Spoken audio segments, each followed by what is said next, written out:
Napoleon जब power में आए तो उसके बाद उन्होंने क्या किया, कैप्चर करना स्टार्ट किया अलग अलग किंगडम्स को, और साथ ही साथ उन्होंने मैनी रिफॉर्म्स मतलब बहुत सारे लॉ भी लेके आए।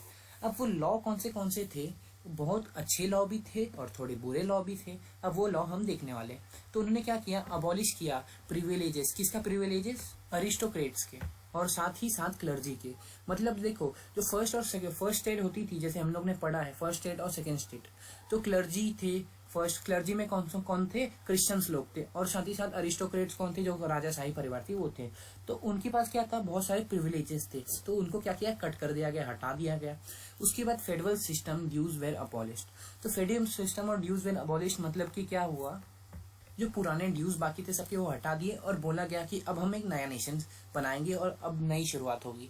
Transportation and communication are easier. तो उन्होंने क्या किया, ट्रांसपोर्टेशन और कम्युनिकेशन में क्या बहुत सारे बदलाव किए और बहुत अच्छा कर दिया उसे। साथ ही साथ उन लोग ने एक बहुत अच्छी आर्मी भी डेवलप की थी। और स्टैंडर्ड वेट एंड मेजरमेंट, तो जैसे मैंने पहले बताया था, कांदा लेने जाएंगे तो मतलब अगर वो पत्थर लेंगी और बोले कि 1 किलो का पत्थर है तो हमें कैसे पता चलेगा, तो उन्होंने स्टैंडर्डाइज वेट और मेजरमेंट भी इम्प्लीमेंट किया।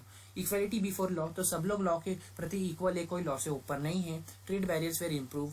तो ट्रेड बैरियर्स वेर इम्प्रूव में क्या समझेंगे हम लोग, कि जो बिजनेसमैन होते हैं उन्हें ट्रेड करने में आसानी हो, तो उन्हें क्या किया गया, टैक्स कम लगाया गया।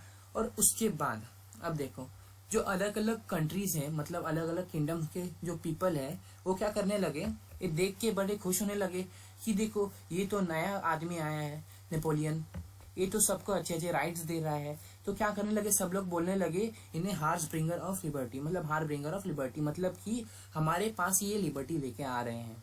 तो ये क्या सोचने लगे, इन लोग बोलने लगे कि नेपोलियन तुम आके हमारे कंट्री पे कब्जा कर लो और हमें अपने कंट्री का बना लो, ताकि हमें क्या हो सके, हमें भी अच्छे राइट्स मिल सके। तो देखो, नेपोलियन आए, कब्जा कर लिए, इनके राजा को हरा दिए। तो देखो, जब नेपोलियन ने हरा दिया इनके राजा को, तो फिर इनको भी ये सब मिला, ये सब प्रिविलेजेस मिला। लेकिन क्या हुआ, देखो जैसे इंडिया हमारी कंट्री है, हमारे कंट्री के प्रति हमारा अलग प्यार है और दूसरे कंट्री के प्रति अलग। तो जैसे फ्रेंच के मतलब फ्रांस था, उसके प्रति क्या था, प्यार अलग था इनका। तो जब दूसरी कंट्री को इन्होंने कैप्चर कर लिया, तो उधर के लोगों को ये प्रिविलेजेस तो थे, लेकिन उसी के साथ साथ थोड़े और अलग चीजें भी थी, जैसे सेंसरशिप्स। सेंसरशिप्स क्या होते हैं, जैसे अगर नेपोलियन कुछ गलत काम करते हैं या कुछ मतलब बुरा कर देते हैं, तो उनका क्या करना, पहले बात तो उन्हें, जैसे जो दूसरे लोग रहेंगे फ्रांस के लोग को छोड़ के, जिन लोगों को उन्होंने कैप्चर किया है, उन लोग को जरा हार्शली ट्रीट किया जाएगा, मतलब थोड़ा सख्ती से ट्रीट किया जाएगा। साथ ही साथ उन्हें क्या किया जाएगा, अगर नेपोलियन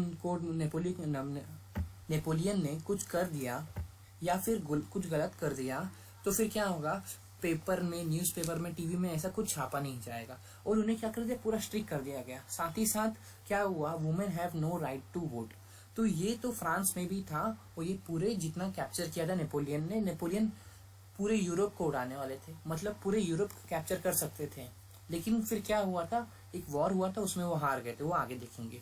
तो सेंसरशिप्स तो ये बता दिया मैंने, वुमेन को राइट नहीं था, फ्रेंच में भी नहीं था, और बाकी के जहाँ कैप्चर किया था वहां भी नहीं था। Force people to join army. तो क्या करते थे, पीपल को फोर्स करते थे आर्मी ज्वाइन करने के लिए। वो क्यों करते थे, ताकि उन्हें अपनी आर्मी और अच्छी हो जाए, उनकी आर्मी बड़ी हो जाए। तो क्या होता था, इससे क्या होता था कि जो फैमिली का एक मेंबर है उसे आर्मी में जाना ही पड़ता था, वो जरूरी रहता था। और साथ ही साथ जो दूसरी कंट्रीज थी, मतलब जिनको और कैप्चर किया था फ्रांस को छोड़ के, जब भी नेपोलियन को पैसा चाहिए रहता था, वो टैक्स झटके से बढ़ा डालते थे। तो ये बहुत बुरा हो गया। तो जो अभी उनके प्रति जो प्यार था, बोलते थे सब लोग कि हमारे इधर लिबर्टी लेके आए, वही क्या हो गया, हॉस्टिलिटी में बदल गया। मतलब कि अब बोलने लगे कि इधर से चले जाओ। तो इधर तक हमने देखा, लेकिन आगे जाके अब क्या होगा, नेपोलियन की हार होगी। अब हम वो डिस्कस करेंगे। अब 1815 में क्या हुआ, बैटल ऑफ वाटरलू। तो बैटल ऑफ वाटरलू में प्राग जीत गए। प्राग कौन है, प्रूशिया, रशिया, ऑस्ट्रिया और ब्रिटेन। तो वो इस टाइम पे किंगडम हुआ करते थे, लेकिन अभी उन्हें क्या बोला गया, प्राग किंगडम हुआ कर। वो किससे लड़ाई की, नेपोलियन से, और वो जीत गए। तो आपको अब एक चीज इधर ध्यान रखना है,